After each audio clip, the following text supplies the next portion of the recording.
नमस्कार योग साथियों, मैं योग गुरु संदीप तिवारी। हमारे योग साधकों और जन सामान्य के मांग पर बवासीर आजकल बड़ी बेकार बीमारी क्रिएट हो चुकी है और है तो सब दिन से, लेकिन आजकल लोग ज़्यादा परेशान हो चुके हैं। वजह क्या है? गलत खान पान, गलत लाइफस्टाइल, दिनचर्या, जीवनचर्या, जिसकी वजह से बहुत सारी परेशानियां क्रिएट हुई हैं। तो आज हम बात करते हैं कि कौन कौन से योगासन प्राणायाम करने से हमारे शरीर से बवासीर जैसी बीमारी या बवासीर जैसी समस्या से हम निजात पा सकते हैं। तो शुरुआत कहाँ से करते हैं? सबसे पहले पद्मासन में बैठने की आदत डालें। पद्मासन में बैठेंगे, एक पैर ऊपर रखेंगे। कौन सा पैर ऊपर नीचे है ये नहीं इशू करता है, आप बदल बदल के कर सकते हैं। और दूसरा पैर ला करके थाई पकड़ दें। ये पद्मासन में बैठने की आदत को डालना होगा।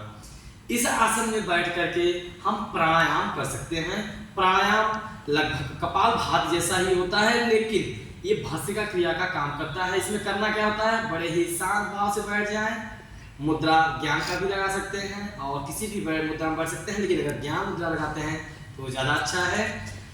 श्वास को गहरा खींचिए और धीरे धीरे गहरा छोड़िए। धीरे धीरे गहरा खींचिए, धीरे धीरे गहरा छोड़िए। कम से कम 5 से 8 मिनट इस प्राणायाम को भी करने की आदत डालनी चाहिए। दूसरा नंबर हम लोग करते हैं अश्विनी मुद्रा। अश्विनी मुद्रा कैसे करते हैं? बैठ जाएंगे पद्मासन में ही। पद्मासन में बैठने के बाद अपने गुदा को संकुचित करेंगे, ऊपर की ओर सिकोड़ने की कोशिश करेंगे। सांस खींचेंगे और गुदा को संकुचित करने की कोशिश करेंगे, फिर रिलीज करेंगे, फिर संकुचित करेंगे, फिर रिलीज करेंगे। गुदा द्वार को संकुचन करने से जो दर्द होता है बवासीर के दौरान, उस दर्द में राहत होता है और ब्लीडिंग होती है अगर, तो ब्लीडिंग में भी रुकावट होती है और बहुत जल्द इसमें लाभ पाया जा सकता है। तीसरे नंबर पे हम लोग आते हैं वज्रासन। वज्रासन में कैसे? ऐसे पैर को मोड़ेंगे और यूं बैठ जाएंगे। आजकल कॉमन रूप से वज्रासन में सब लोग बैठना जानते हैं। बहरहाल फिर भी पीछे पैर का अंगूठा ऐसे सटा देंगे और एड़ी को फैला करके उसके अंदर कूल्हे को डाल करके बैठ जाएंगे। बड़े ही सहज भाव से यूं हाथों को रख देंगे अपने घुटने पर। गहरी श्वास, गहरा श्वास छोड़ेंगे। इस तरह से कम 3 से 5 मिनट बैठने की आदत डालेंगे। फिर इसके बाद अगला आसन है हमारा बाल आसन। इसी पोज में बैठकर, वज्रासन में ही बैठ करके इनहेल एक्सेल करते हुए, ध्यान दीजिएगा, 90 डिग्री से पहले पेट को निकालेंगे, फिर चेस्ट को, फिर ठुड्डी को उतारकर यूं हाथ को रख देंगे। अपने कूल्हे को एड़ी पर से नहीं उठाएंगे, बराबर एड़ी पर बैठे रहेंगे और सहज भाव से यूं ऐसे सिर को रख देंगे जमीन पर। बिल्कुल नॉर्मल ब्रीदिंग।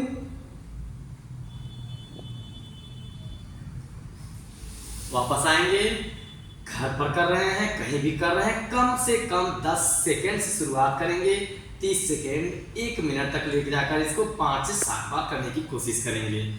अब आते हैं हम बालासन के बाद पवन मुक्तासन।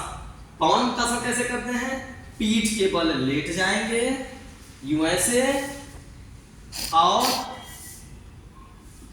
शवासन के रूप में दोनों पैरों को मोड़ करके यूं लगाएंगे अपने पेट और चेस्ट पे, पूरा का पूरा दबाव देंगे। पहले ऐसे पकड़, जिसका हाथ जहां तक जा पाए, ऐसे जाता है तो ऐसे, ऐसे जाता है तो ऐसे, पूरा भर लेंगे। जितना हो सकता है उतना पेट और चेस्ट पे दबाव देने के बाद सिर को उठाकर अपने नासिका को दोनों घुटनों के बीच में डालने की कोशिश करेंगे और ये पैर की उंगलियां बिल्कुल आगे की ओर तनी रहेगी, ऐसे। क्षमता अनुसार रुकेंगे, 10 सेकेंड, 20 सेकेंड, 30 सेकेंड, धीरे धीरे क्षमता को बढ़ाते रहेंगे। इसी आसन में रहते हुए रिलैक्स होंगे। धीरे धीरे अपने दोनों पैरों को उठाते हुए सर्वांग आसन करेंगे। कैसे? ऐसे उठाते गए, अपने कमर पर हाथ लगाकर और यूं पूरे शरीर को उठा देंगे, पैर को कमर से, कंधे के ऊपरी हिस्से से और सिर के पिछले हिस्से के सहारे पूरे शरीर को उठा देंगे। यूं सर्वांग आसन। उंगलियां ऊपर की ओर तली रहेंगी। कुछ देर तक रुकेंगे, क्षमता अनुसार धीरे धीरे अपनी क्षमता को बढ़ाएंगे। वापस आते हुए धीरे धीरे आएंगे, वापस झटके से नहीं आएंगे। और फिर पवन मुक्तासन।